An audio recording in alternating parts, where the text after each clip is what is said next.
Fala galera, Jesuscope tá começando mais um podcast Jesuscope, sempre com um convidado novo aqui pra gente ter esse tempo de mesa.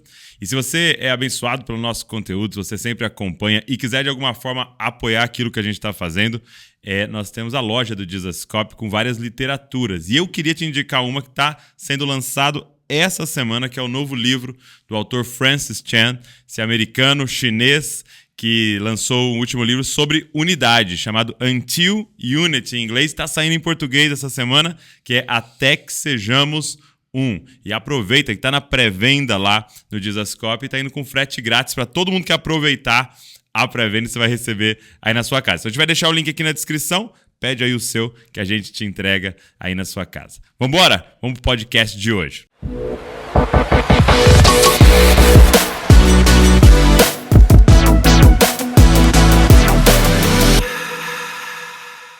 Meu amigo Paulo Borges. Valeu, que honra. Honra minha, viu? Recebê-lo aqui. Que alegria. Que bom, privilégio enorme poder estar aqui, tão perto, próximo. Finalmente. Estar aqui com vocês. Aqui. Agradeço pelo amigo novo. Achei que você ia falar um novo amigo, mas amigo novo. Amigo novo. A última vez que a gente esteve juntos, assim, né? Presencialmente, foi lá na conferência e era muito corrido, não deu pra gente ter aquele tempo de qualidade, assim. Eu tô muito feliz esse final de semana. Você veio aqui para aniversário da igreja, família Jesuscope, e esse tempo aqui juntos agora. Tá sendo foi muito intenso, né, Douglas? Foi 4 cultos. Foi bem intenso.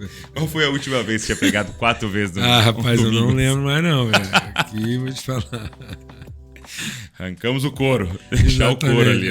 Benção, muito bom. E eu queria pegar o gancho desse livro novo que está saindo do Francis Chan. Eu tive a oportunidade de ler ele em inglês e eu fui muito impactado por ele, porque ele fala umas coisas muito fortes, né? Como uma das evidências da obra do Espírito em nós é essa busca e esse interesse pela unidade, porque é uma obra do Espírito, né? Essa busca da unidade.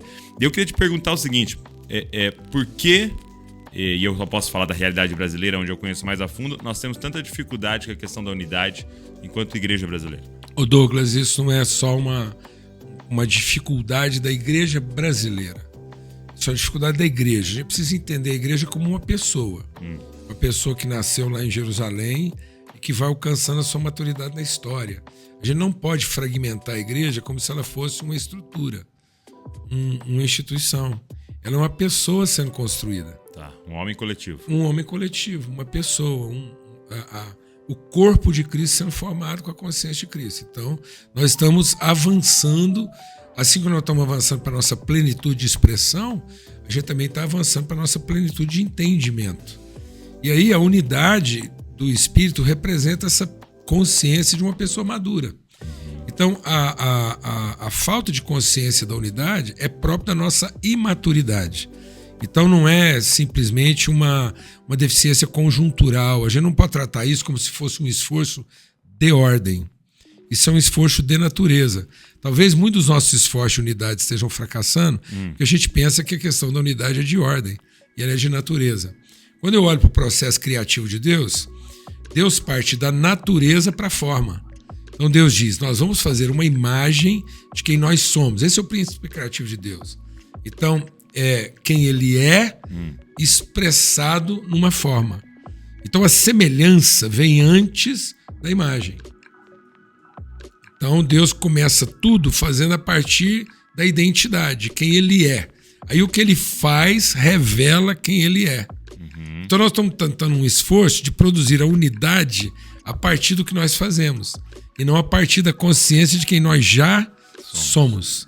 Então a unidade tem que ser um esforço de amadurecimento na consciência de quem nós já somos, natureza. E aí nós vamos encontrar nas nossas formas de expressão testemunhos dessa unidade. Por isso que é a unidade do Espírito.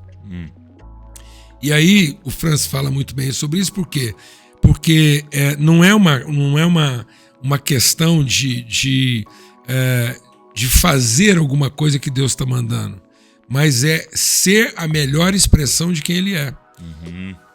Então, sem unidade, não há expressão efetivamente espiritual. Tanto que um dos exemplos dele no livro é a Trindade. Pronto. Então, ele é unidade. Então, é quase como se a gente está tão acostumado ao pragmatismo sistemático que a gente interrompeu o processo da salvação na graça. Como se a salvação se consumasse na graça. Não, a salvação se fundamenta no amor, se revela na graça, mas ela se consuma na comunhão. Então é o amor do Pai, a graça do Filho e a comunhão do Espírito. Então, a graça é o meio de sermos reconciliados à relação íntima. Por isso que o apóstolo João diz, tudo isso que eu estou dizendo para vocês é para que vocês tenham comunhão. Ok. Com o Pai e uns com os outros. Então a consumação da nossa salvação não está na celebração da graça. Está no testemunho da comunhão. Então nós só seremos efetivamente maduros se a gente se reconhecer como irmão, tendo reconhecido Deus como Pai. E ainda a gente está num limiar como o filho mais velho. Ele não tinha dificuldade de reconhecer o pai. Ele tinha dificuldade de reconhecer o irmão. Entendi. Então a nossa maturidade não está em simplesmente venerar Deus na sua divindade, porque é até conveniente. Então, muitas vezes eu venero Deus como Pai porque eu sei que Ele é Deus. Meu Pai é Deus. Não, meu Deus é Pai. E eu só vou saber que Ele é efetivamente Pai se eu tiver consciência clara de quem são meus irmãos. Uau. Entendi. É por isso que você vê uma disparidade de um cara sair do culto e bater na esposa. Exatamente. Então, isso revela que a nossa compreensão de salvação está equivocada. Não é só com a esposa que ele é assim, é com todo o resto. Um cara que tem dificuldade com a prostituição é porque ele pensa que a prostituta é a corruptora dele e não ele o responsável por ela. Então, ela representa a perdição dele, ele não representa a salvação dela. Então, ele é vítima da sedução e não responsável para resgatá-la, porque ele não vê como irmã. Num certo sentido, por que ele não vê? Porque a gente disse o seguinte, se ela se converter, ela será sua irmã. Entendi. Então nós colocamos uma condição para a relação. Sendo que eu deveria apresentar para ela a relação. Então se eu tivesse entendimento da natureza, eu apresentaria para ela essa consciência espiritual e não institucional. Então, porque ela é irmã, eu vou tratá-la como irmã para que ela se converta. Uau, entendi. E aí eu passo a ser responsável por ela. Por que ele bate na mulher? Porque ela é uma concorrente dele no caminho do céu. Ela está perturbando ele. Ela o irritou, ela tirou ele do sério. E aí no caminho de céu, ele entra num instante de inferno, entendeu? Ela está me levando para o inferno quando eu estou querendo ir para o céu. Então ele vai agredir. Mas ele não é responsável. Porque ele não tem responsabilidade da comunhão. Ele só tem o direito da salvação. Porque o nosso processo de salvação parou na graça. Então agora eu transformei a graça no direito de salvação. E não a graça como instrumento de responsabilidade para a comunhão. E aí eu começo a pregar a graça como direito de salvação. E eu vou lá para a prostituta e digo, se você não se converter, você vai para o inferno. Mas não é ela que tem que se converter a mim. Eu é que tenho que me converter a ela. Ir lá e buscar minha irmã. É minha irmã que está lá. Então, se eu apresentar para ela um irmão, ela vai ver o pai.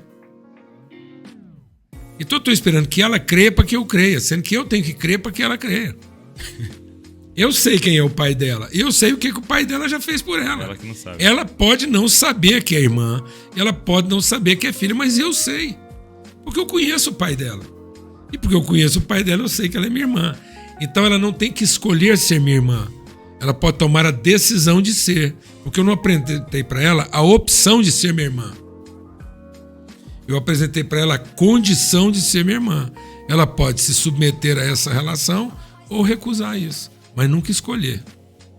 Não é uma opção. Não é opção. É uma decisão. Porque não é alternativo. Então eu tenho que apresentar para ela o meu compromisso incondicional. Porque a partir do momento que eu coloco isso de forma condicional, isso deixou de ser espiritual, isso deixou de ser uma obra do Espírito e passou a ser uma obra nossa. Então nós estamos fazendo uma obra que é a obra do Espírito, porque nós não cremos na unidade, nós não cremos no todo espiritual, nós não cremos no corpo espiritual. É como se nós estivéssemos formando o corpo e não revelando. Então, não é a parte que dá sentido ao corpo. é o corpo que significa a parte. Então a minha consciência de corpo é que vai dar significado na parte. Então eu não tenho direito de parte, eu tenho responsabilidade de todo. Então a salvação não me dá direito de parte. A salvação me apresenta a responsabilidade do todo. Por isso que Paulo diz, tudo que eu fizer, não é só culto, não, qualquer coisa que eu fizer, sem consciência de corpo, de unidade espiritual, eu estou acumulando maldição sobre a minha vida, porque eu estou fazendo de acordo com o meu próprio interesse. Então, quando o cara evita a prostituta para não ir para o inferno, ele está perdendo a sua alma. Porque ele está salvando quem? A si mesmo. A si mesmo. E aquele que tentar se salvar se perdeu. Então ele não tem que ter medo dela, ele tem que ter a responsabilidade dela. Então o melhor dos mundos é se ela se apaixonasse por ele. Porque ela teria encontrado um homem e não um menino. Como quando uma prostituta finalmente viu Jesus e se apaixonou por ele. Amém? Às vezes a gente tem medo de falar disso. Não.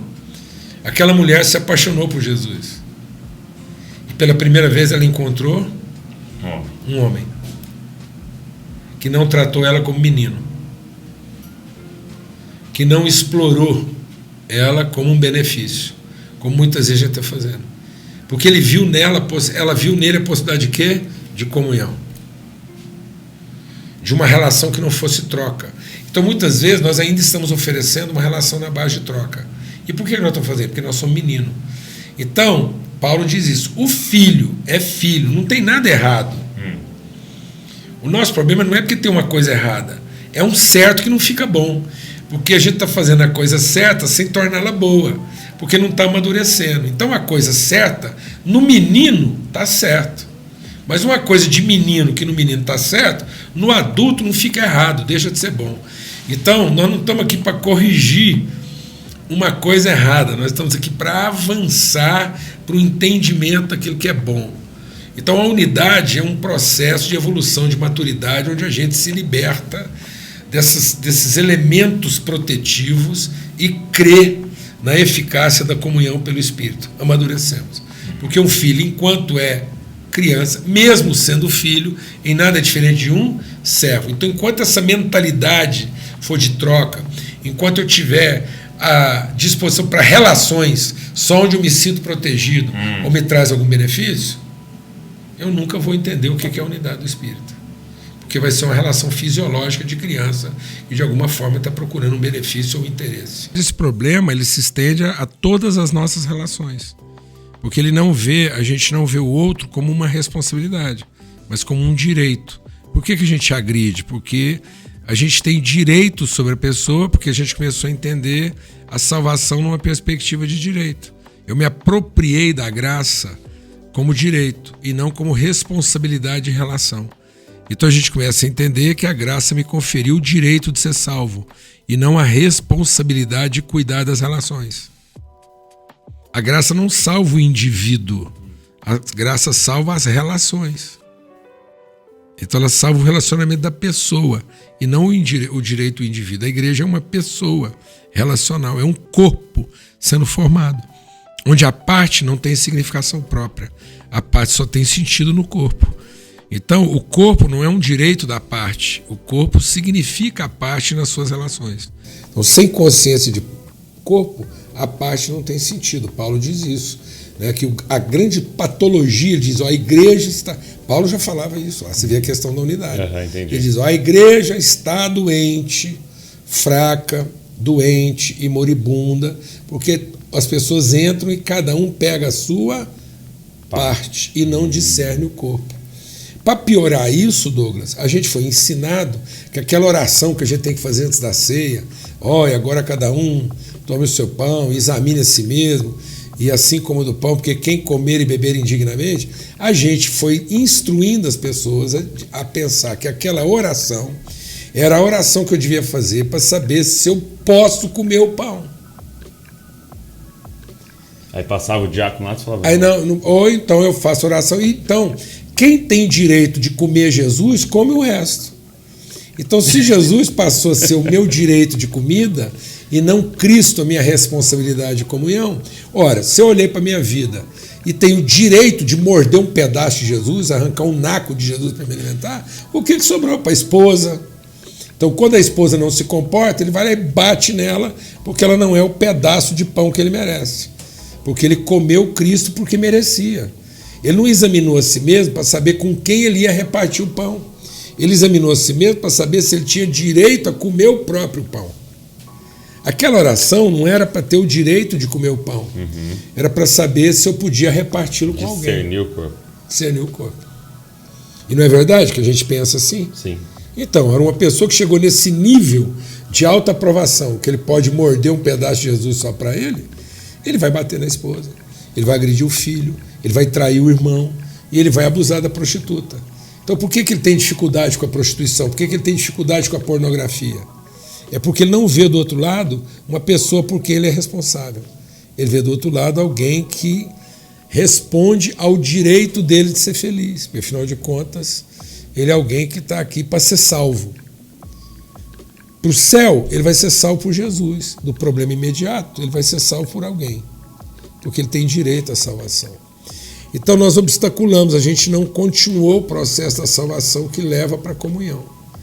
Então a pergunta é, e essa pergunta eu faço, vou fazer aqui, e eu sei que ela causa constrangimentos, porque isso gera um debate, que é o seguinte: a prostituta se torna minha irmã porque se converte, ou se converte porque é tratada como irmã? Então a prostituta passa a ser minha irmã porque se converteu, ou ela deixa de ser prostituta porque sabe que é minha irmã? Então o nosso papel é transformar uma prostituta em irmã, ou ajudar uma irmã a deixar de ser prostituta. Ela está prostituta porque não sabe que é irmã. Então, se eu não tiver maturidade espiritual, se eu não tiver segurança espiritual, se eu não entender a espiritualidade a partir da natureza, eu vou sempre colocar a ordem na frente. Aí eu vou querer resolver o problema dela de ordem, para depois querer resolver o problema de relação. Entendi. Os fariseus falavam então, isso. Você arruma isso, pensa igual a mim, e aí, se alinha, e aí, bem-vinda, irmã. Os fariseus disseram o quê? Se Jesus soubesse quem é essa mulher, não deixava ela encostar nele. E Jesus estava pensando, se eles soubessem quem é essa mulher, eles se tornariam como ela. Ele não estava sendo tocado por uma prostituta. Prostitutos eram aqueles que estavam servindo um jantar para ele buscando salvação. Meu Deus. E ela estava fazendo ali uma oferta voluntária em favor de quem? De um homem que ela finalmente amou e não tratou ela como uma prostituta. E às vezes até na hora de evangelizar a gente deixa patente que ela é o quê? Uma prostituta e não uma irmã. Aí ela vai fazer de tudo para ser aceita como irmã. E para merecer a condição de irmã. Com isso a gente destruiu a natureza da graça que deveria conduzir à comunhão. Porque nós não estamos tendo comunhão, nós estamos tendo reunião. Nós estamos reunindo os salvos e não encontrando os irmãos. Nossos domingos são reuniões de salvos. Reunião de salvos. Reunião onde cada um está buscando a própria salvação. Por isso que a gente está tão frágil, tão doente e tão moribundo. Porque nós ainda estamos colocando a ordem antes da natureza. Aí se você perguntar, não, mas isso aqui, nós somos uma unidade. Fala, não, meu irmão, isso é lá no céu. Por enquanto aqui não dá, não. Essa é a desculpa. Entendeu, né? Que isso vai ser resolvido lá, em vez de ser resolvido aqui. Então, a unidade só será possível se a gente colocar ela no lugar certo. Então tem que ser uma unidade de natureza, para então a gente tratar as questões de ordem. E nós estamos querendo tratar as questões de ordem para então desfrutar uma condição de natureza. Quando você diz questão de ordem, nós estamos falando de geral. Então, por exemplo, tem uma visão de liturgia. Fé. Então, nós partimos da unidade do Espírito para chegar à unidade da fé. Tá. Nós estamos querendo ter unidade de fé para ter unidade do Espírito. Sabe que dia que vai acontecer? Nunca. Porque são meninos disputando quem tem razão. Ora, se a gente amadurecesse o suficiente para entender quem nós somos e aí conversar sobre o que nós pensamos, estava tudo certo. Então eu não pergunto qual é a sua interpretação disso, daquilo. Eu te considero irmão. Pronto. Aí depois nós vamos conversar disso. Pronto. Agora cabe qualquer assunto. Agora vale qualquer conversa difícil. Uhum. Por que a gente não consegue ter conversa difícil, Douglas? Porque nós estamos querendo fazer um negócio. Ó, se não há acordo, tem acerto. Acerto é a combinação que a gente faz onde não houve acordo. Acordo é quando ambos concordamos com a mesma coisa. Somos irmãos? Sim. Pronto, agora vamos conversar. Mas se não somos, a gente tem que fazer um acerto. Então nós estamos confundindo acerto com acordo. Então nós estamos cheios de acertos entre nós, porque nós não temos acordo. Nós estamos confundindo dúvida com incredulidade. Ter dúvida não é pecado. Duvidar é pecado. Então, uma vez que eu não duvido, nós temos o resto da vida para conversar sobre as nossas dúvidas. Mas não duvide. Seria o que acontece ali em Lucas 1? Maria, Zacarias? Exatamente. Não tinha dúvida, a Maria tinha dúvida? Como é que vai acontecer isso? Exatamente. O outro duvidou. Exatamente. As dúvidas são lícitas. Tá. Mas então eu posso ter dúvida em relação a você, o que você pensa, a sua interpretação, sua eclesiologia, sua... Tô casado há 36 anos. Mulher com quem eu durmo. Tem dúvida. Não tem dúvida dela. Sim. Você quer ver um episódio de dúvida que talvez você nunca vai conseguir superar na sua casa? Eu não consegui superar até hoje. Você sai de uma reunião abençoada, você viu Deus, anjos subindo e descendo, entra dentro do carro, só você e a sua mulher. Relacionamento lindo, tá tudo certo. Aí você fala assim, bem, vamos jantar? Aí falou, vamos jantar. Aí você fala assim, aonde você quer ir? Aí o que ela responde pra você? Você resolve. Vê aí. O inferno. Aí desce o inferno. Quando a mulher fala assim pra você, você resolve, o inferno desce dentro do carro. Pode ser o culto abençoado que for. Porque você resolve. Ela fala, não, eu sabia, você estava querendo ir lá desde o começo, até antes de perguntar. Sabe que eu não gosto lá. Porque, na verdade, a mulher te devolve a pergunta porque ela quer ter certeza que você sabe o que ela está querendo. E ela não quer te ajudar nisso. Não tem dúvida. E ela te devolve essa dúvida para ter certeza que você sabe. E, na verdade, sabe que dia que você vai acertar isso? Só um dia, assim, que o Espírito Santo quiser te dar uma graça. Um momento sobrenatural. Porque a Val tá aqui, tá rindo, porque é verdade, entendeu? E uma coisa tão simples. É uma dúvida só. E se você não tomar cuidado, isso vai pro campo do quê? Duvidar. De quem duvida. Eu vou falar uma coisa aqui, que a gente começou um assunto falando de igreja, eu vou falar de família, de lares. Porque Deus fez promessas aos nossos filhos. Então é o seguinte, os filhos não podem olhar nos nossos olhos e ver olhos de quem duvida. Nós somos para eles não a expectativa do que eles devem fazer para que Deus os aceite. Nós somos para eles a certeza do que Deus já fez para que a vida deles seja orientada. Então os meus olhos não são olhos de quem duvida. Então eu posso ter todas as dúvidas a respeito de como meu filho está se comportando, mas eu não posso duvidar de quem ele é perante Deus e quem é o pai dele. Eu não represento diante de Deus as dúvidas que eu tenho. Eu represento diante dele a convicção que eu tenho de quem ele é, de quem é o pai dele. Haja o que houver, eu posso ter dúvidas homéricas, intermináveis. Mas sempre que ele olhar nos meus olhos, ele vai encontrar a certeza de quem ele é e o que Deus fez a favor dele. E ponto. Porque eu não posso esperar que ele creia para que eu creia. eu tenho que entregar para ele a minha fé para que ele creia. Amém? Então é por isso que às vezes nós temos dificuldade da unidade, porque nós não estamos querendo crer. Nós estamos querendo não ter dúvida. E a fé é a certeza das coisas que ainda não se veem. Então eu tenho que tomar existe uma unidade do Espírito porque ela é de natureza. Agora, vamos ver qual é a ordem para cada lugar, para cada momento, para cada circunstância, para cada tempo da história. E isso passa por um caminho de humildade, né? Porque a nossa grande dificuldade é a nossa arrogância, né? De pegar uma parte e até, às vezes, achar que aquilo é o todo, né?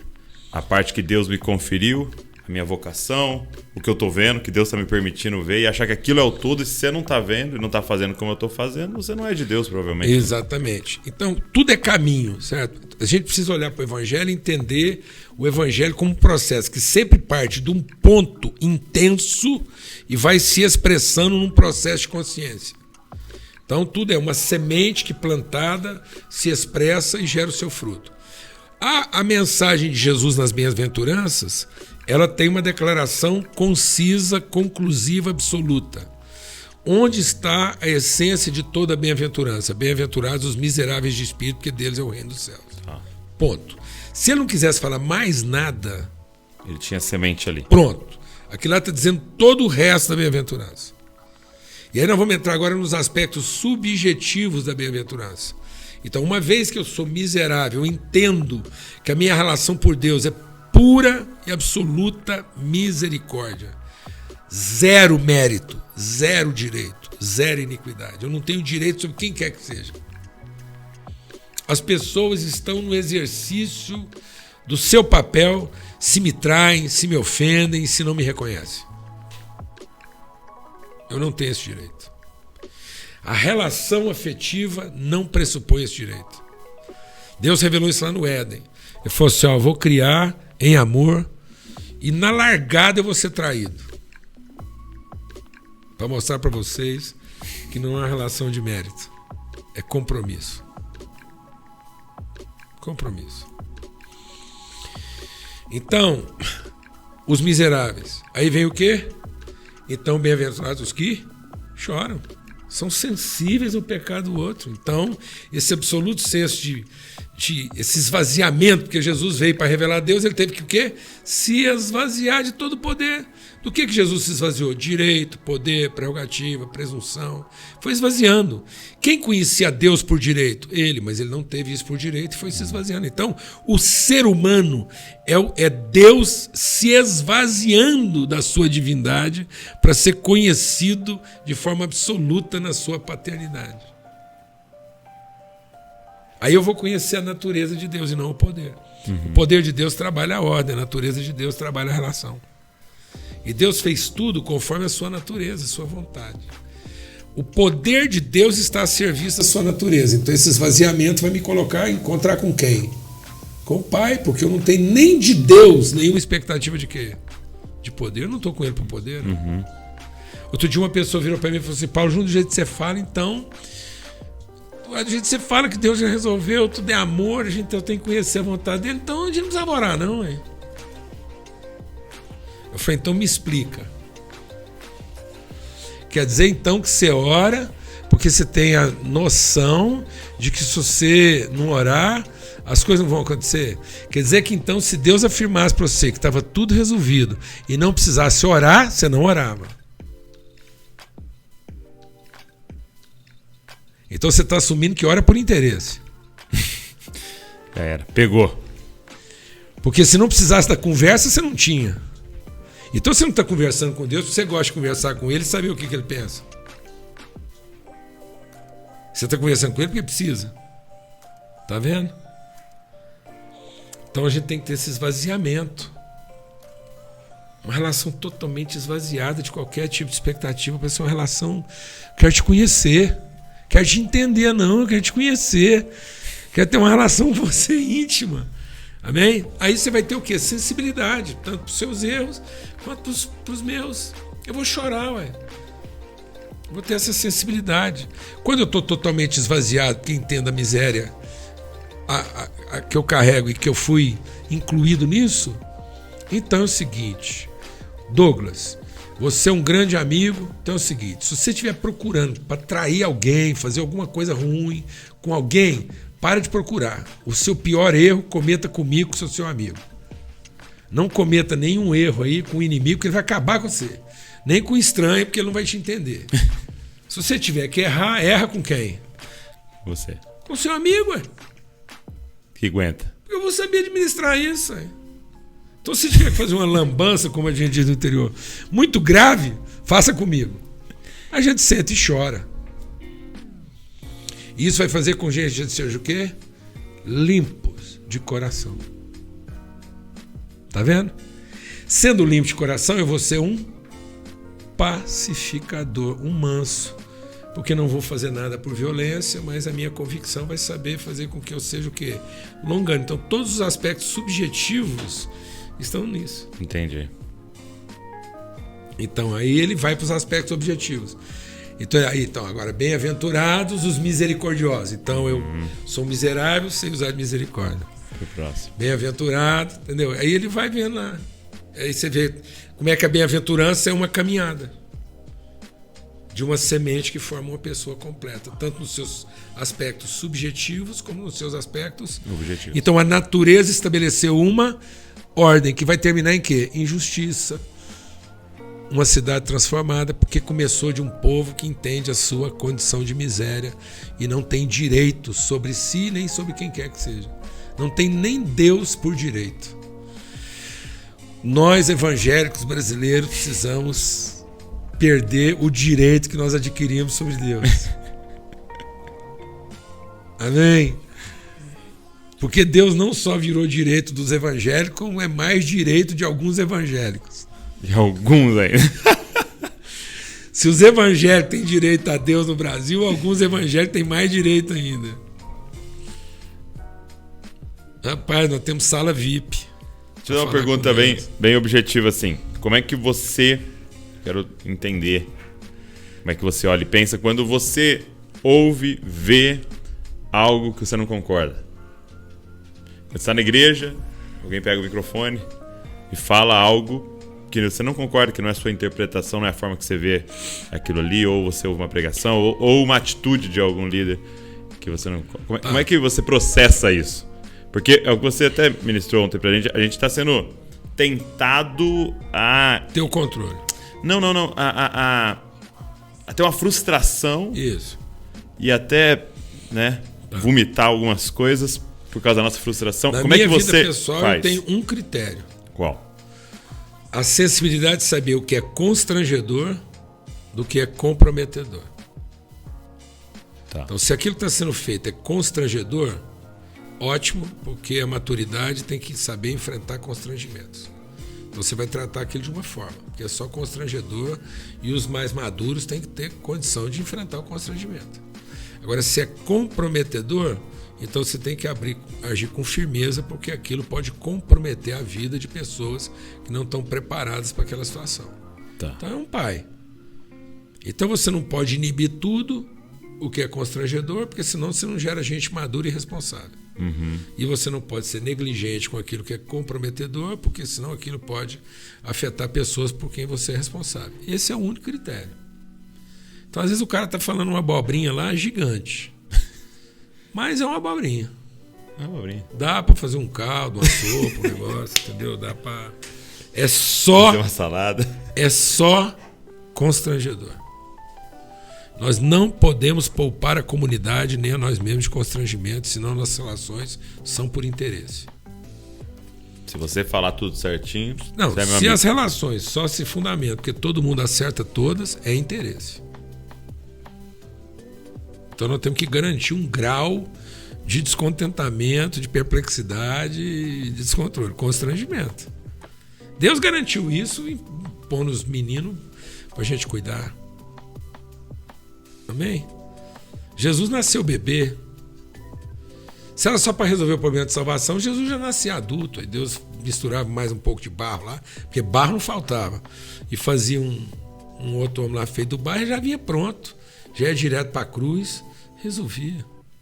Mas aquela história toda, comprida, menino, tem que fugir com ele, proteger, mata, não mata, apanha. Muito constrangimento. A mãe fala com ele parece que não entendeu, depois ele acaba fazendo.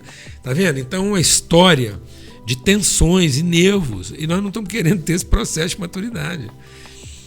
E aí, qual que era a grande dúvida dos discípulos em relação a Jesus? Ele não pôs em ordem. Então talvez ele não seja. Isso está claro lá no caminho de Emaús. Tá vendo como é que a gente inverteu? Jesus chega para o caminho de Emaús e eles não são capazes de reconhecê-lo. Ô Douglas, a gente tem que ter essa autoanálise, que talvez do jeito que a gente está vivendo, o nosso grau de expectativa em Deus está tão grande que se Jesus em pessoa aparecer diante da gente, nós não seríamos capazes de reconhecê-lo. Ainda que o nosso coração queima. E o culto estava pentecostal, avivado. Porque eles falaram assim, não é que a hora que ele falava, o fogo queimava. Então, mas mesmo assim, rapaz, com todo aquele calor, aquela pregação, eles ainda estavam com dificuldade. E aí o que eles dizem para Jesus? Tamanha a expectativa. Tamanha. E aí o que eles falam para Jesus? Presta atenção nessa construção. Jesus fala, por que vocês estão tão desapontados? Você não sabe? Jesus, poderoso em obras. Veio aqui, fez, aconteceu, curou um montão de gente. Baseado no que a gente viu, nós esperávamos que ele fosse. Tá vendo como é que a gente coloca a identidade depois do desempenho? A gente está sempre condicionando a entender a pessoa na forma como ela se comporta. Tá. Entendeu o que eu estou dizendo? Então, você está vendo? Ó, com base naquele comportamento, a partir do momento que Jesus adota um comportamento diferente, quebra toda a relação. Porque Jesus criou um constrangimento. Aí como é que os olhos deles são abertos? Porque Jesus chama uns anjos, melhora a pregação, faz um apelo. Não, fala Jesus em línguas. senta na mesa e reparte o pão. Sabe o que é mais curioso naquele episódio, Douglas? Jesus não ficou para comer. Porque a ceia não é para comer. A natureza da ceia não é comê-la, é reparti-la. O que ilumina não é ver alguém comendo e nem tem o direito de comer. O que ilumina é ver alguém repartindo com quem não tem direito. E nós transformamos a ceia num lugar de direito, onde eles assumem o direito de comer e querem ser vistos como quem come, achando que se alguém vê a gente comendo vai ser transformado, porque vai querer comer e vai querer saber o que ele tem que ser feito para comer também. Rapaz, acabou com toda a relação, porque agora passou a ser por interesse. Transformamos filhos em escravos. Sem chance. Não é isso que ilumina. O que ilumina é ver alguém repartindo. Por isso muitos crentes acham, está escrito na Bíblia que um crente nunca vai ter falta de pão. Não é isso que está na Bíblia. Na Bíblia está assim, ó, um justo, eu nunca vi um justo ter falta de pão. Porque eu, como cristão, posso não ter o que comer, mas eu nunca vou passar a vergonha de não ter o que repartir. Porque para um cristão a vergonha não é não ter o que comer. Para um cristão seria uma vergonha não ter o que repartir. Porque pão não foi feito para comer.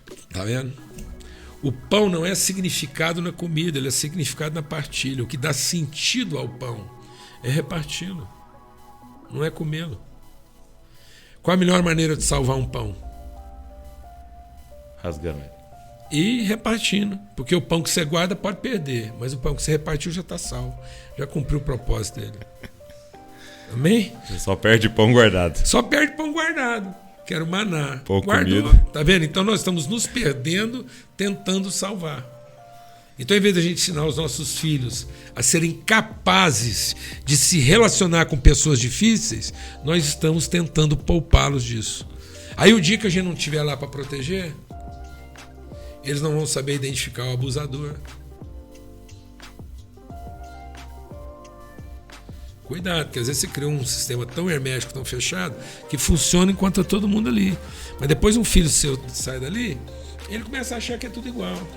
Porque ele não tem a sensibilidade de perceber. Aí um abusador vem oferecendo para ele o quê? Pão. Com um recheio que você nunca deu. Ele fala, pô, esse cara é melhor do que meu pai. mas ele é um abusador. E como ele tinha sempre a ideia de que ele sendo satisfeito, sendo atendido, está tudo certo, não é isso? Uhum. Então a gente deixa essa pessoa vulnerável, ela não sabe lidar com as coisas. Ela não sabe lidar com a pornografia, ela não sabe lidar com a corrupção, ela não sabe lidar com a prostituta, ela não sabe lidar com o abusador, ela não sabe lidar com o agressor. Porque ela vê a vida pelos direitos. Jesus disse assim, o que está fazendo o mundo ficar do jeito que está não é o erro, é a iniquidade. E a iniquidade não é o desejo de errar, é a presunção de acertar. Então, a iniquidade é a presunção de que se eu fizer a coisa certa, eu vou ter o direito. Eu não tenho que amar. O que pode salvar a humanidade não é fazer para ter o direito. É transformar toda oferta minha numa oferta espontânea. Sabendo que quem vai trazer o sustento é a relação. Riquezas e pobrezas sendo compartilhadas. Aí, tá vendo? Então, se a igreja não cruzar essa linha, se a gente não perder esse medo, não é que está errado a questão da unidade. A questão é que nós vamos levar mais um tempo aí para ter a maturidade que a gente já podia ter agora. Então, talvez, como igreja brasileira, a gente podia ser um bom exemplo de unidade, porque já houve. Já houve? No Brasil. E um dos momentos na história desse país em que a igreja mais prosperou com saúde, avivamento, louvor, adoração, conteúdo, literatura, foi um tempo em que havia um esforço pela unidade. Até que isso ficou tão bom para todo mundo que todo mundo resolveu cercar o seu pedaço. Boa parte dos ministérios hoje que inspiram a nossa nação e florescem já caminharam juntos de forma mais próxima e mais desprendida e menos assombrada. Mas aí ficou bom, né? Aí todo mundo prospera e a tendência é cada um ficar cuidando da sua própria coisa. Entendi. Entendeu, né? E esse momento que nós estamos vivendo, você acha que é... Porque eu percebi assim que da minha geração, do pessoal da minha idade que eu me relaciono, há uma facilidade um pouco maior para uma unidade, né? Estou sentindo uma facilidade de sentar à mesa, mesmo com opiniões diferentes e tal. Mas agora a gente está nesse momento político, né, em que a igreja está bastante envolvida e eu sinto de novo uma ruptura, uma briga grande. Você acha que esse momento político nosso está influenciando numa ruptura na igreja? Porque a última fronteira de maturidade a ser vencida, a gente vai caminhando na unidade da necessidade. Então, os animais se reúnem onde tem ração. São unidos. Reunidos, né? Aí você evolui. Você sai do aspecto intuitivo e vai para o aspecto intuitivo. Então você deixa de ser instintivo, de estar reunido por necessidade, aí você começa a ver alguma vantagem. Aí você deixa de ser fisiológico na necessidade, que é um primeiro momento, que é natural para todo mundo. Eu estou dizendo, não está errado. Tá. É o processo. Tá. Certo? Aí você evolui para fraternidade. Então lembra que você aprendeu até ensinar isso? Amor mesmo é o amor de Deus. Agora tem o amor eros, tem o amor filéu e tem amor ágape. Não tem amor eros. Eros não é amor. Eros é erotismo, é necessidade, é desejo, é satisfação. Não tem amor filéu. Filéu é fraternidade, é intuição, é interesse. Amor mesmo, só tem um. Ágape, é o amor intencional da oferta espontânea. O seu relacionamento eros com a sua esposa só vai ser saudável se ele for em amor ágape. Então eu tenho que amar, e eu só vou amar minha mulher, não é porque eu amei ela eros, não. É porque eu amo ela ágape, e aí o nosso eros funciona. Aí porque eu amo você ágape, o nosso filéu funciona. Mas filéu não é uma forma de amor a qual eu devo me contentar, porque é fraternidade. Então o que é o filéu? Fraternidade é todos têm um interesse em comum. O que é ágape? Todos têm o que é comum como interesse. De novo. Uma coisa é você ter um interesse em comum. Tá. Outra coisa é você ter interesse no que é comum. Então, fraternidade eu tenho meu time de futebol, eu tenho meus colegas de denominação, eu tenho minha associação, o clube do vinho, eu tenho meus amigos da teologia tal. Isso é fraternidade. Porque nós só estamos reunidos porque nós temos um interesse em comum. Então o que nos caracteriza não é o comum, é o interesse. Agora eu tenho interesse no que é comum. Então o que me caracteriza é o comum e não o interesse. Então amor, nós temos interesse naquilo que é comum. Justiça. Tem que ficar bom para todos. Não é só para os evangélicos, não é para todo mundo. Amém? Agora, se eu consigo, em detrimento daquilo que é o comum, fragmentar isso naquilo que é o meu interesse e criar comunidades de interesse, aí eu estou ferindo o amor. Aí não é amor, é só fraternidade. Eu não evoluí do fraterno pro ágape. Eu não amadureci, eu fiquei só no intuitivo. E eu vou criando essas fraternidades, elas são satisfatórias. Aí eu escolho lá, eu vou no culto que o fulano está tocando, eu gosto dele, mas se for o outro, eu nem vou. Nem. Se o culto for ruim 3 domingos, eu não tenho responsabilidade nenhuma com a congregação. Ela que está me devendo, eu paguei o dízimo.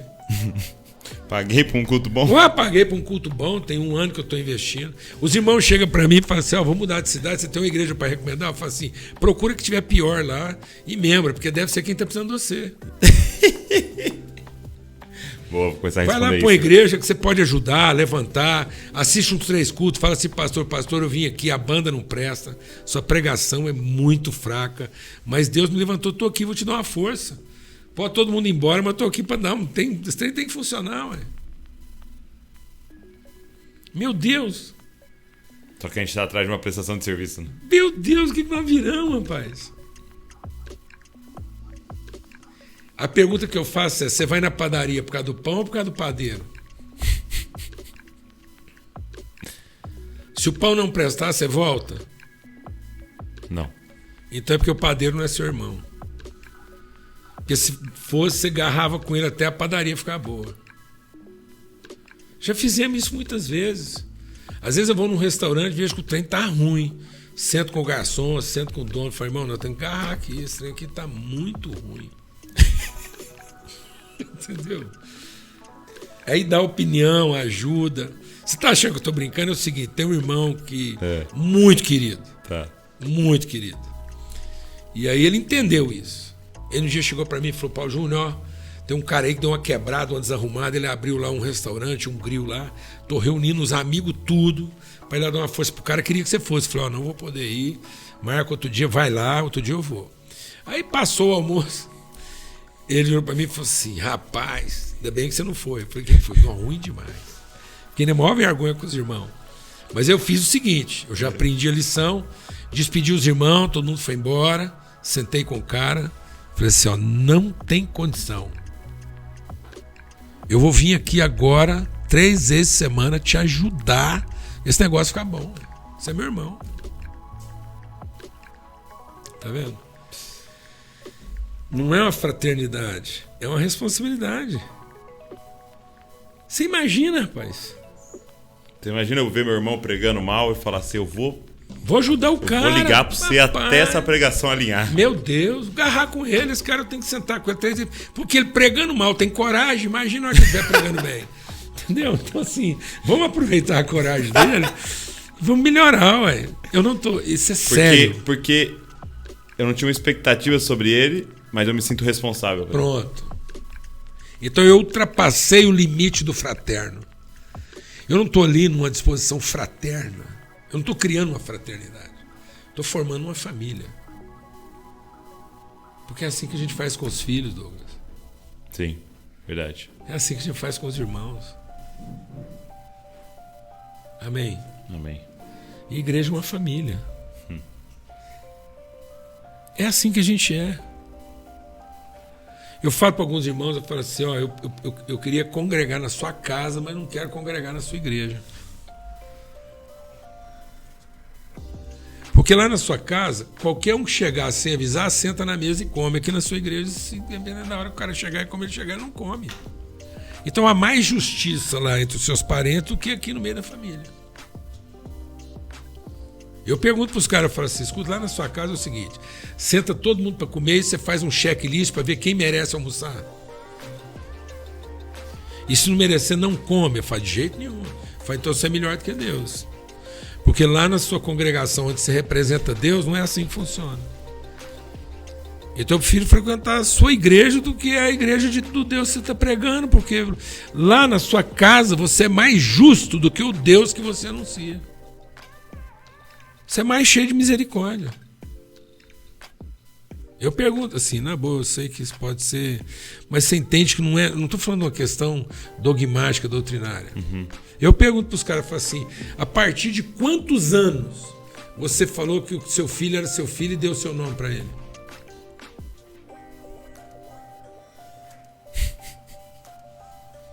Simples assim, ué.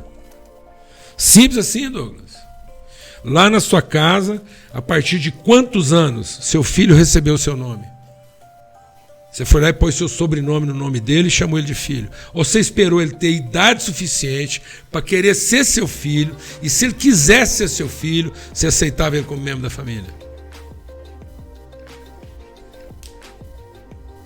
Então por que você faz isso com o seu filho e não faz isso com os filhos de Deus? Então eu tenho mais fé na minha capacidade de ensinar meu filho que ele é filho, do que a minha capacidade de ensinar os filhos de Deus que eles são filhos de Deus. O que está acontecendo conosco? Então é direito. Então não é fé. É grave isso. Está vendo como é que nós colocamos a ordem antes da natureza? Uhum. E aí naquilo que nos interessa a gente não age assim.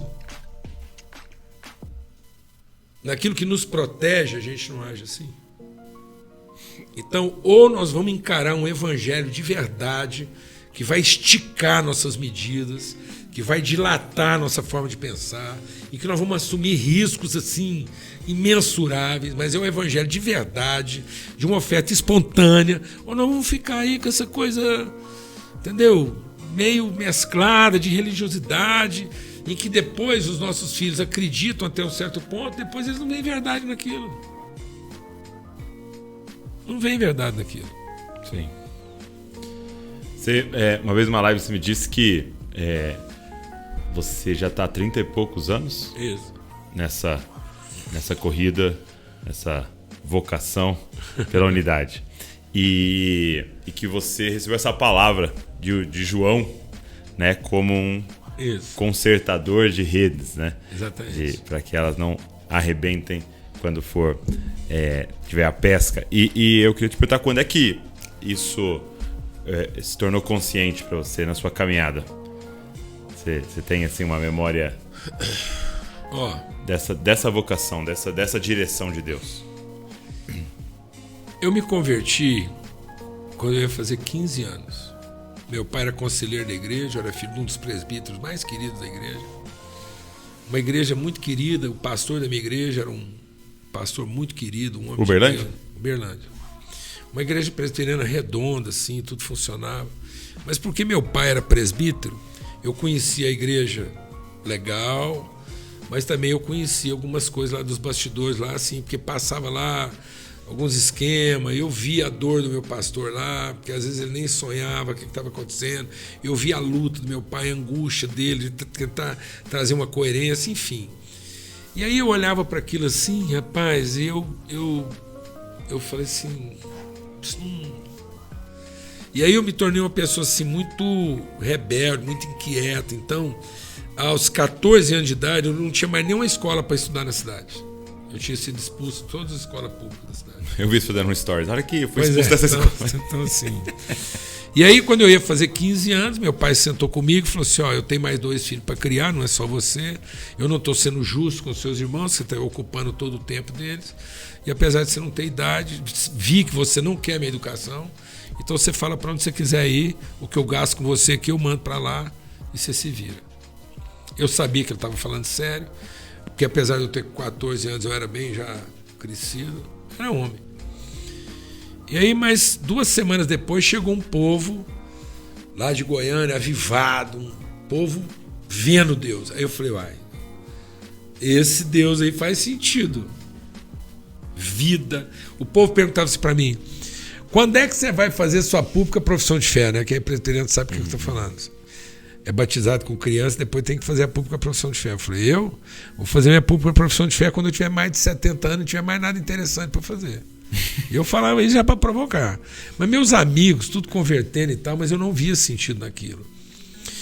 Quando eu vi sentido, isso transformou de tal maneira meu entendimento, e eu me converti, tive que viver um drama emocional, muito pessoal, coisa muito íntima, de afeto, de relacionamento. E eu olhei aquilo assim e falei assim, Deus, eu mal me converti, agora eu estou enfrentando essa batalha assim. Aí uma pessoa me viu naquela angústia, me abraçou e falou assim para mim, Paulinho, Deus é amor. E o amor de Deus nunca falha.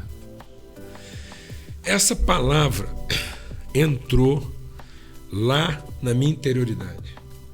15 anos. Eu tenho 64 anos.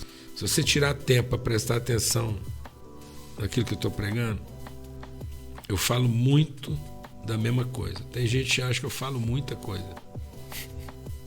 Eu só compartilho uma coisa, Douglas. Hoje a gente entende que Deus é amor. Hoje a gente não conhece a Deus. E a forma da gente conhecer que Deus é amor não é usando do direito de ser amado. É amar como Ele amou. E a forma de amar como Ele amou é vendo o irmão passar necessidade e tendo recursos para ajudá-lo, a gente ir lá fazer isso. Que é o que o Evangelho de João disse. Então, se alguém que tem recursos nesse mundo vê seu irmão, e o que ele chamou de irmão? Chamou de irmão aquele cara que estava irreconhecível, quem ajudou ele foi o samaritano. Ele chamou de irmão foi aquela prostituta que ele foi lá e tratou com dignidade. Então é vendo o seu irmão, não é vendo o seu fraterno, não é vendo o membro da sua fraternidade, é vendo o seu irmão de humanidade. Nós somos irmãos de humanidade. Porque quando Deus criou tudo, Ele não tirou uma roupa de Deus, de Pai, e ficou só Deus. Não, Ele sendo Pai, para criar tudo, sendo Pai, Ele pegou o seu poder de Deus e pôs o poder dele de Deus para fazer a vontade do Pai. Então quem criou tudo não foi Deus para ser Pai. Foi Deus sendo Pai. Então tudo foi criado por um Pai. Se eu não compreender o coração do Pai, eu não entendi nada. E talvez o meu maior desafio é entender o meu irmão quando ele não se parece como meu irmão. É exatamente essa hora. Por que ele não se parece com meu irmão? Porque ele está com uma necessidade. E sou eu que tenho condição de ir lá e resolver isso. Então eu só vou dizer que eu conheço o amor de Deus quando eu assumir a responsabilidade de amar. E amar para Deus é eu ir lá e ajudar o meu irmão que está precisando. E sem nenhuma condição dele membrar na minha igreja. Tem que ser espontâneo. Senão não é amor. Amém? Ponto. Então, aí sim. Então, o amor de Deus não é a celebração de ser amado. É a responsabilidade de amar como Ele amou. Por isso que Jesus diz, um novo mandamento eu estou dando para vocês. Ame como eu vos amei. E ninguém tem maior amor do que esse, do que dar a vida pelo seu irmão. Quando? Quando ele não se parece ao seu irmão. Porque quando ele se parece ao seu irmão, ficou fácil. Não precisa de amor. Véio. Eu não preciso estar amando meu irmão quando ele tem cara de irmão. Véio. Eu vou precisar de amor para ajudar meu irmão quando ele não se parece ao meu irmão. Véio. Amém? Amém. Aí você fala, quando? Eu vou dizer para você, aí. Foi nesse dia que eu ouvi que Deus é amor. De lá para cá, isso vem evoluindo. Sim, manifestando. Aprofundando, entendendo.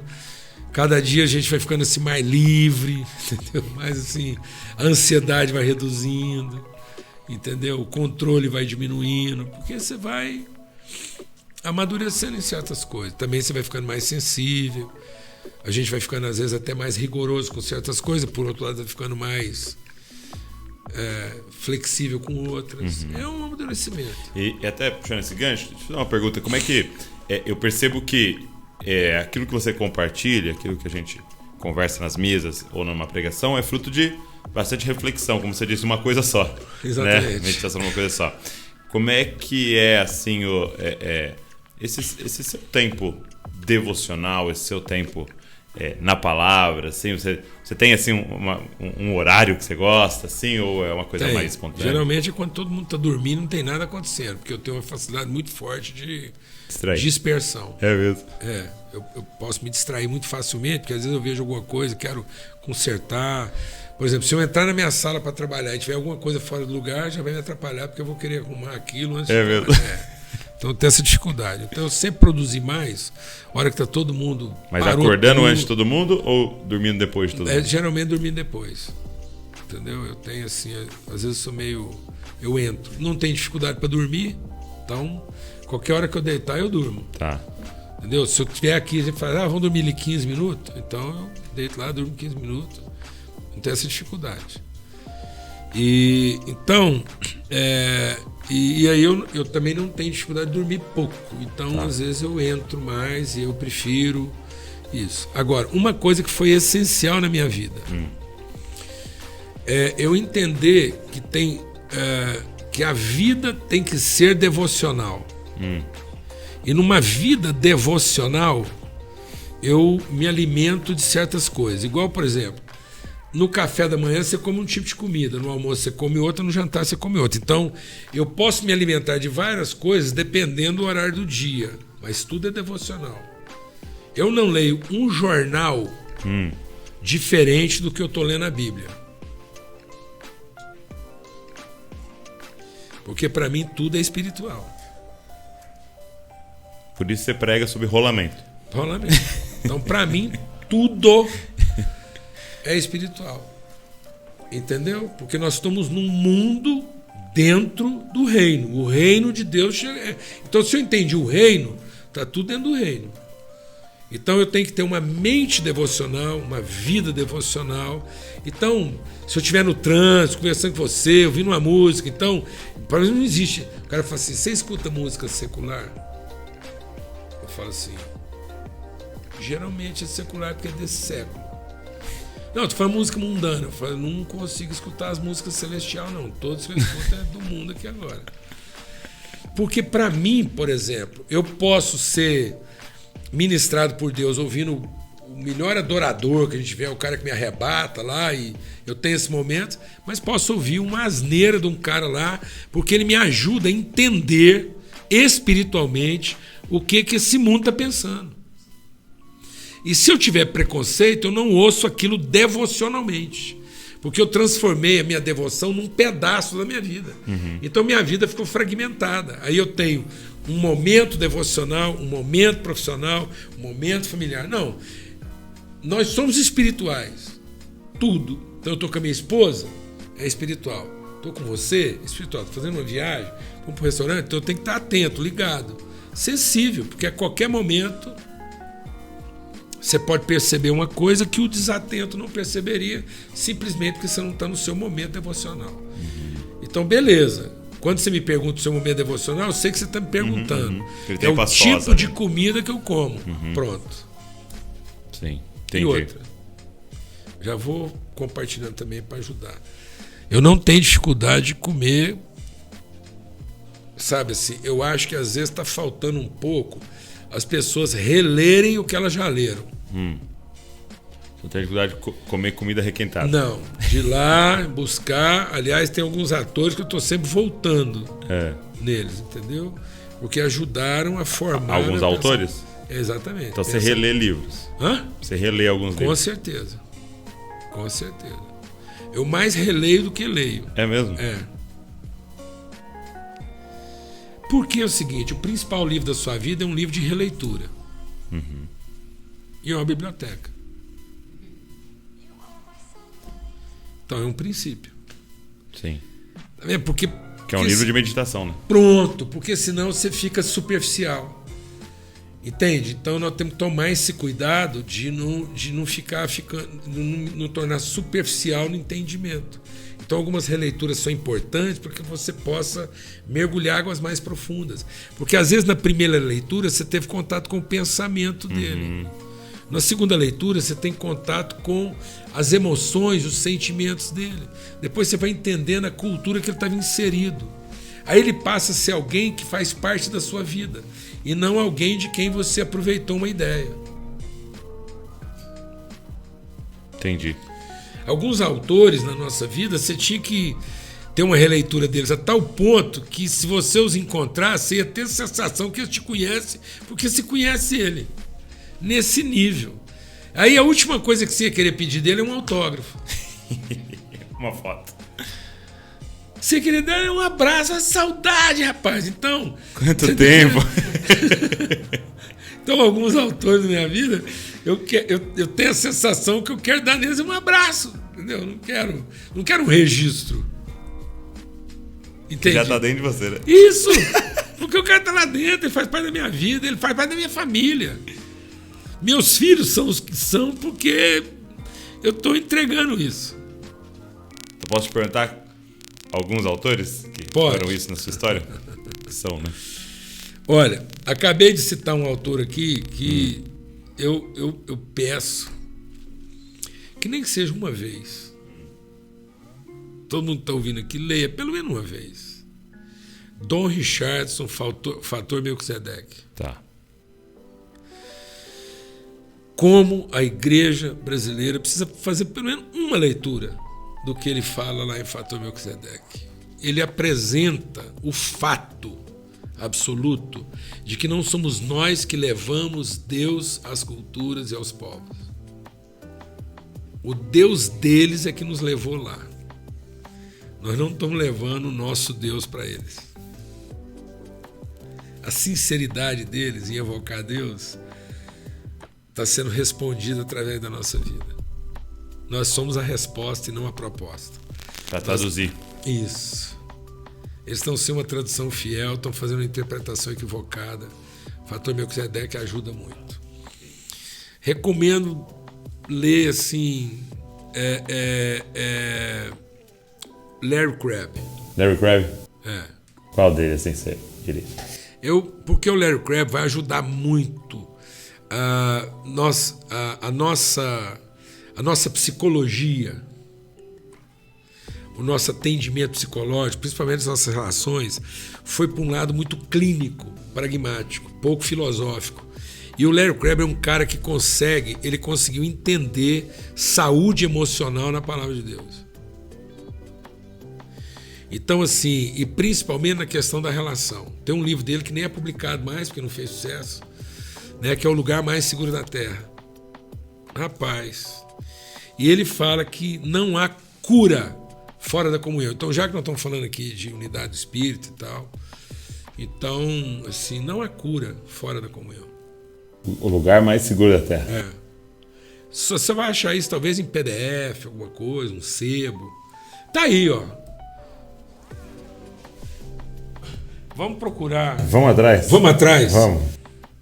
Se alguém estiver usando aqui, vai ser apropriação indébita. Você já está em pecado se estiver querendo usar essa ideia. Vamos atrás da editora, propor aí uma reedição mas relançar. Aí. Tá bom? Tá. Fora outras coisas dele. Uhum. E recomendo também a resgatar alguns autores europeus, entendeu? Schaeffer. Por quê? Porque o próprio Martyn Lloyd-Jones, ele fala uma coisa interessante. Ele fala assim: a igreja se divorciou da filosofia e ela se equivocou na literatura. Então nós precisamos resgatar um pouco mais de leitura que expande a nossa mente, que nos obriga a imaginar as coisas e não que entrega a coisa assim tão pronta, tão bem resolvida. Nós temos que conviver com a possibilidade do erro. Uhum. Entendi. Nenhuma doutrina é pura e verdadeira se ela não tiver 100% de chance de ser a pior das heresias.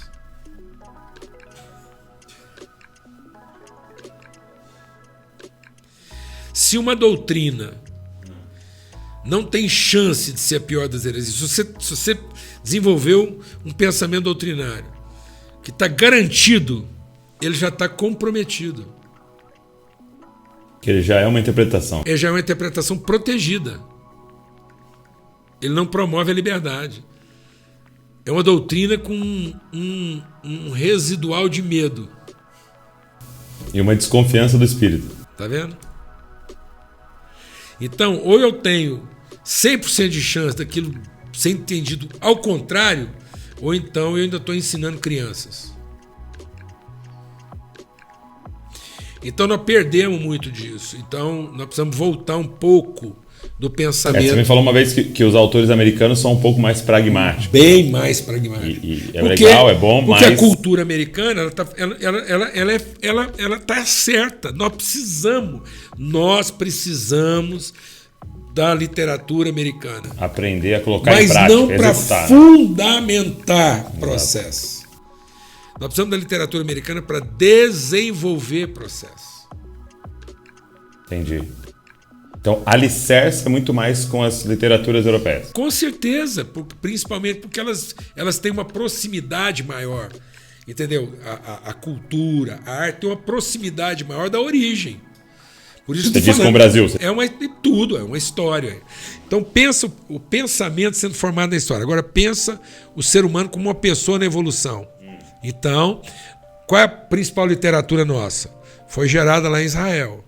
Aí ela vem evoluindo, então eu vou fazer o caminho.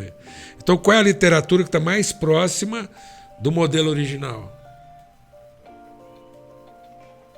E aí ela vai evoluindo para práticas. Então de vez em quando eu tenho que fazer uma leitura que evoca o quê?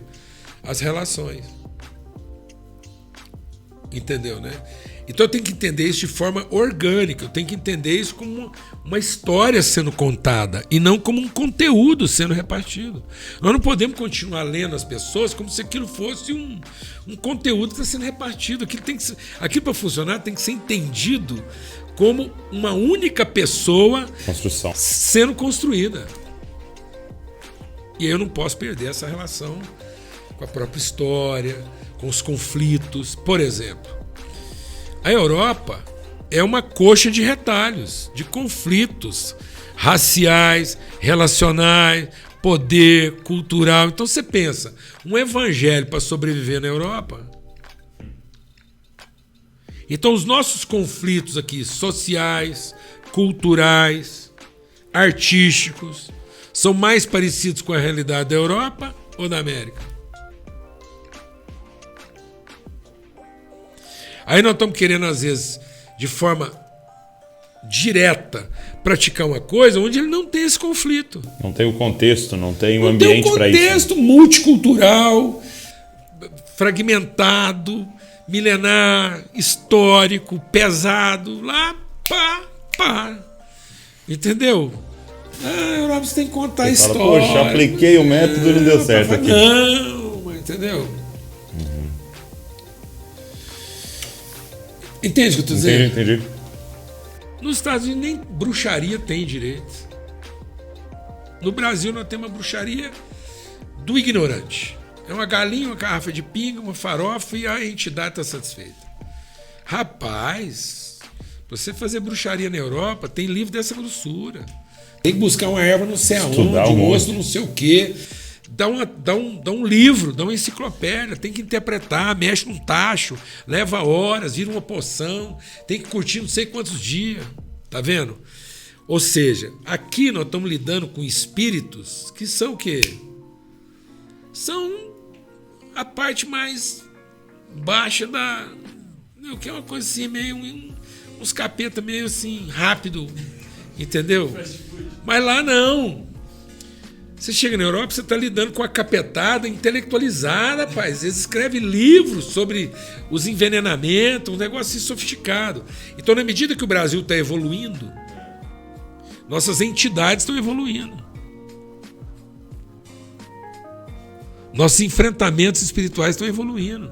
Então, nós não vamos conseguir enfrentar isso simplesmente chutando um trabalho de macumba com essa truculência de chegar lá e falar, isso aqui é só uma galinha, uma pinga, chuta aí. Não, porque agora os processos também estão ficando mais o quê? Sofisticados. E os nossos enfrentamentos vão ter que ser mais intencionais. Então nós vamos ter que entender como é que as ações são definidas. Nós vamos ter que começar a perceber como é que os pensamentos são formados. Está tudo certo. Não estou dizendo que uma coisa está no lugar da outra. Mas uma coisa não pode substituir a outra. Nós precisamos saber como é que as ações são definidas, mas nós precisamos, principalmente no país agora, entender como é que os pensamentos são formados. Fortaleza está aqui, ó. Amém? Amém. Então nós precisamos recuperar isso. Né? Então, alguns desses autores, o próprio Martin Lloyd Jones, ele é um cara assim. E outra, eu acho que por exemplo, recuperar algumas literaturas do Agostinho, entendeu, né? Não tem esse preconceito, não, entendeu? Vamos lá, ver o nosso irmão Santo Agostinho, Lutero, porque esses homens escreveram às vezes coisas assim muito sucintas, às vezes não estavam preocupados às vezes em produzir grande literatura. Você vai ver sermões, às vezes testemunhos que são interessantes. Muito bom, muito bom. Entendeu? Que alguns desses nomes aí inspiram a gente um pouco mais fundo, né? Fundamentar um pouco mais o nosso entendimento aí. Claro. E outra, eles vão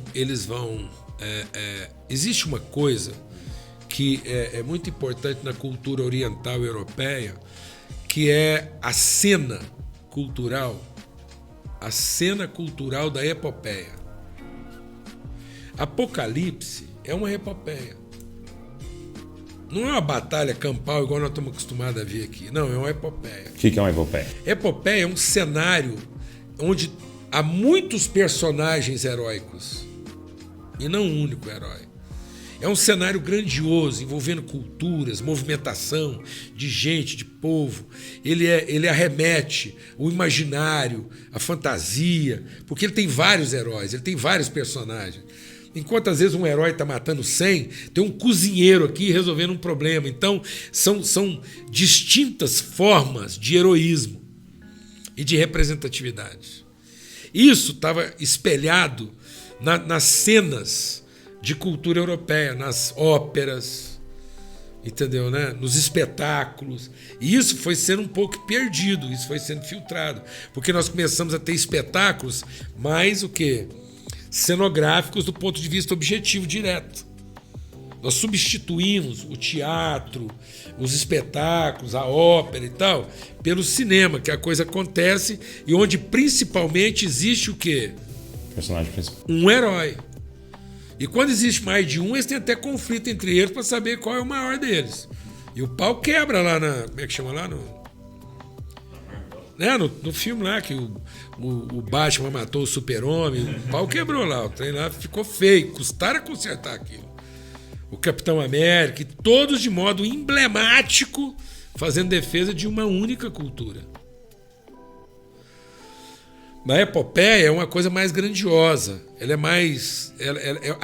o ambiente da fantasia, da criação do imaginário acontece de maneira muito mais ampla e força você a prestar atenção nos detalhes, não ficar focado na figura central. É como aquelas pinturas que tem várias cenas acontecendo na pintura inteira. Exatamente.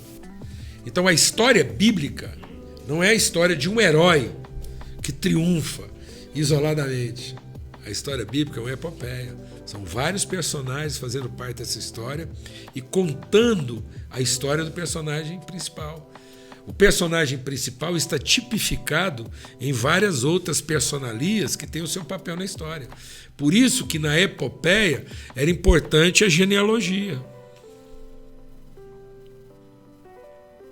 Que a gente pula, às vezes. Pula. Então, Jesus não é alguém que... Não, tem uma história sendo contada para chegar lá. Boa parte dos heróis Marvel são órfãos. Batman é órfão, Super-Homem é órfão, Homem de Ferro é órfão, Mulher Maravilha Essa, então, é problemática, porque ela foi levantada exatamente como predecessora lá dessa questão aí de gênero, e ela é órfã total, né? Porque ela vem do mundo de mulheres, como é que ela é parida? Ninguém sabe de onde vem a semente lá das Amazonas. Tá vendo? Tô vendo que você vai devocional até nos heróis ainda. Claro, Homem-Aranha é órfão. Super-Homem é órfão. Batman é órfão. Mulher Maravilha, a órfã das órfãs.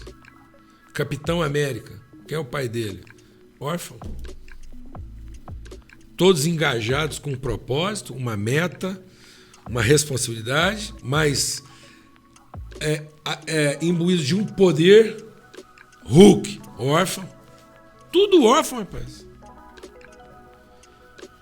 Essa orfandade, que é substituída pelo poder, que trabalha por demanda, eles têm que resolver o problema. Todos eles, nenhum consegue formar família. Nenhum consegue formar família. Porque eles só sobrevivem numa atividade. Não, e outra, porque para eles formar família significa colocar a família em risco. Então, da forma como eles trabalham no seu heroísmo, é impossível formar família, é estéril. Uma atividade totalmente estéril. Eles não vão deixar sucessor. Por isso que alguns deles têm que ser eternizados. Aí ele tem que lutar, inclusive pela própria sobrevivência. É uma desgraça esse negócio aí. Mas, no entanto, ele é um herói. É um herói que às vezes incomoda, porque para salvar ele tem que destruir muita coisa. Ele não pode ter senso de justiça, ele tem que ter mais esse senso de juízo. Ele é que tem que avaliar quem merece morrer e quem merece viver. É grave isso. Eles montaram uma fraternidade, mas eles não se relacionam bem. Um não é irmão do outro. Tanto é que não tem nada de semelhança um com o outro. Tá vendo? Então, uma coisa assim, é uma associação, mas que dá resultado. Mas que não tem senso de família, de comunidade, mas tem senso de resultado, direito, garantias, proteção. E esses homens estão em crise. Então, a gente precisava ajudar o Homem-Aranha, rapaz. Ter paz, para ele conseguir formar uma família. Ter sossego, entendeu? Muito bom, muito bom. A gente vai viajando aqui, mas é importante entender essas coisas. Sim, esses símbolos, né? Quando você vai para os heróis da epopeia, aí você vai ver que eles têm lá família, filhos, é outro contexto. Porque é muito o que você compartilhou ontem, né? Isso de Elias, né? Sendo esse herói, trazendo fogo do céu e tal, e terminando em crise, querendo morrer. Isso. E aí só então, agora, cumpre o propósito numa relação. Agora vamos até lançar uma questão que talvez, por que talvez esses heróis são tão órfãos? Porque talvez eles se sintam órfãos, porque eles tiveram que fazer uma ruptura com os pais europeus para poder ser o que são. E talvez a gente vai ter que o quê? Converter os pais aos filhos, os filhos aos pais, para que o mundo não seja ferido com maldição. Então nós precisamos refazer esse caminho de história familiar. A igreja não pode continuar contando a história do seu momento. Ela tem que ser alguém que conta a história toda da pessoa. Porque senão ela fica órfã. Interessante você falar esse versículo, porque a gente pensa na maldição e às vezes a gente quer pensar, então beleza, vamos lá, vamos lutar com essa maldição, vamos resolver essa maldição, vamos mandar ela embora. Mas a solução era converter o coração dos pais aos filhos, dos filhos aos pais. Não vai ser enfrentamento direto da maldição, né? Exatamente. Muito bom. Obrigado, meu amigo. Valeu, cara. Privilégio. Muito abençoado. Espero que todo mundo que esteja aqui com a gente foi despertado aí, abençoado também. Amém. Graças a Deus. Volte sempre. Privilégio, viu? Alegria. Nosso próximo podcast aí. Amém. Valeu, gente. Obrigado por você que esteve aqui com a gente, nos acompanhou e ouviu ou assistiu. Queria te fazer um pedido, deixa um comentário aqui que Deus ministrou no seu coração. Pega esse link, manda para todo mundo, se inscreve aí no canal para você receber tudo que a gente está produzindo. E Deus abençoe você e não se esqueça, você é uma cópia de Jesus. Valeu.